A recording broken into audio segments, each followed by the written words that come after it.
Assalamualaikum. Saya Puan Nadia daripada KPM Beranang, pensyarah E-entrepreneurship bagi sesi kali ini.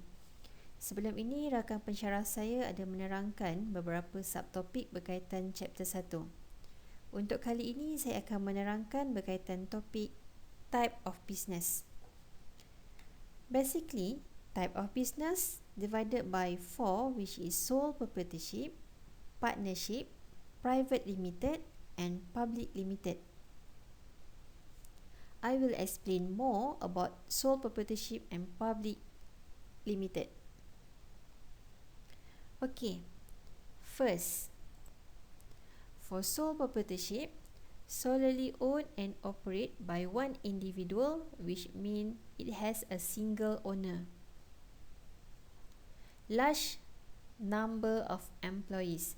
For the sole proprietorship, they have large number of employees. Example, tailors, beauty salon, restaurants.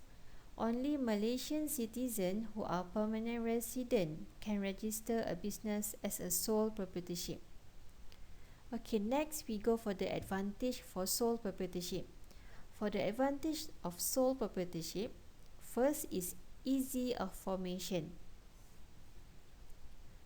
The business can be started fairly easily with minimal capital requirement. Fewer formalities and restrictions are associated with a sole proprietorship when compared to any other legal form of ownership. Next, we go for the total responsibility.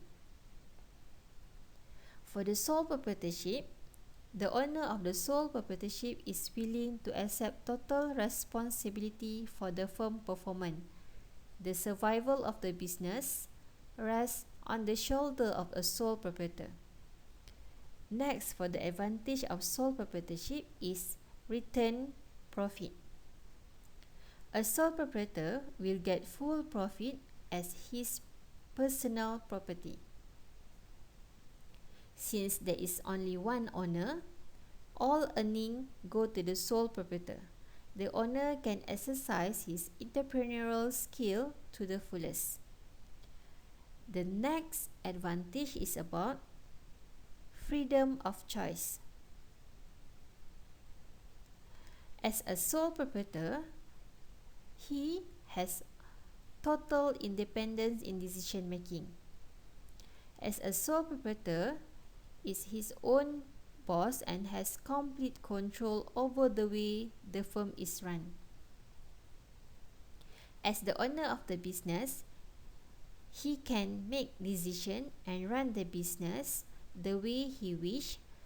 He will normally return his customer by having personal contact with them. Alright, for the disadvantage for the sole proprietorship, first is about unlimited liability. As a sole proprietor, is entirely responsible for the debt and risk of the business. Failure in the business may mean a loss of personal property. There is no limit on the amount of debt for which a sole proprietor is liable to.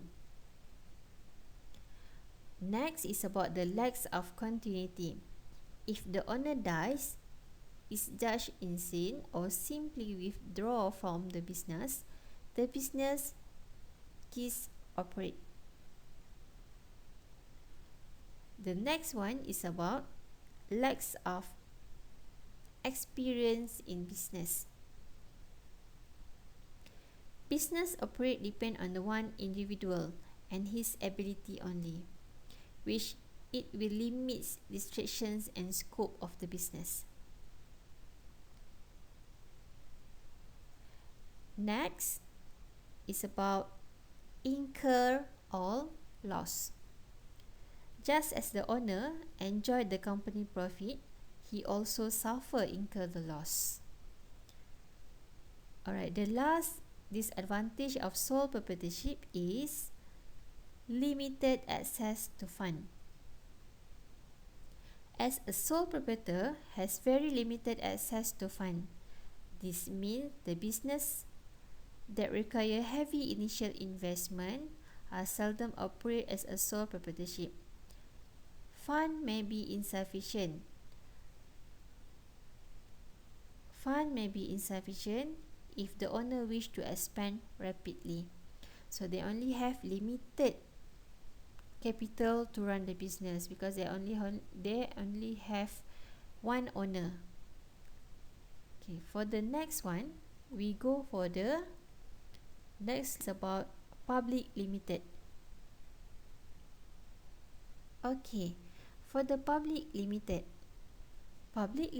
is the company limited by share which at least 7 or more individuals, and there is no maximum limit in terms of membership.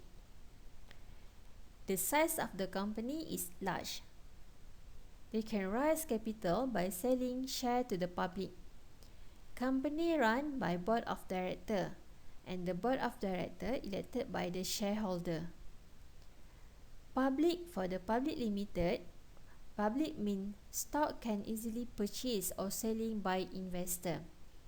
Example for the company under public limited, they can put their name under Berhad or limited.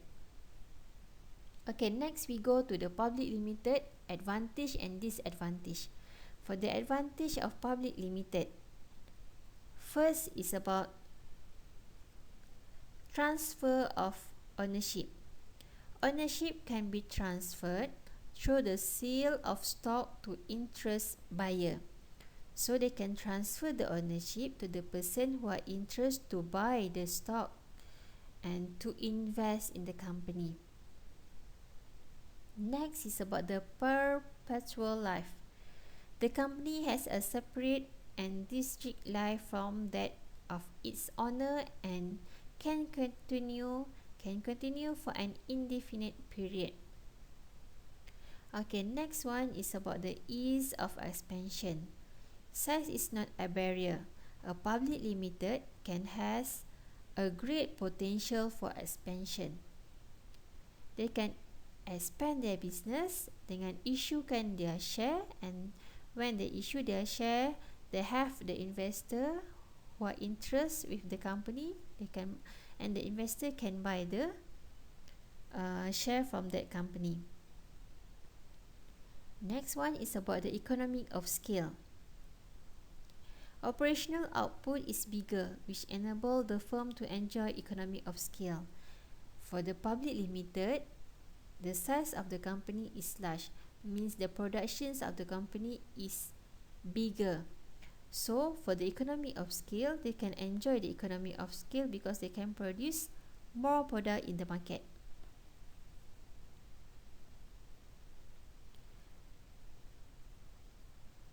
Okay, next we go for the disadvantage for public limited. Okay, the disadvantage of public limited. First is about high setup cost. The large amount of organizing expenses is involved in forming a corporation. Because corporation is the large company, they need the large number of money to start the business. Next is about the high taxation. Various tax must be paid by the company. That one is different compared than sole proprietorship. For the company, they have various of taxes must be paid by the company. The next one is about the agency problem. The company is normally run by a professional manager. Unfortunately, the interests of the manager are not always parallel with the interests of its owner. So problem might be happen. The last one is about the restrictions of the activity. Corporate activities are limited by the Charter and by various of law. Okay, so now that one is the disadvantage of the public limited.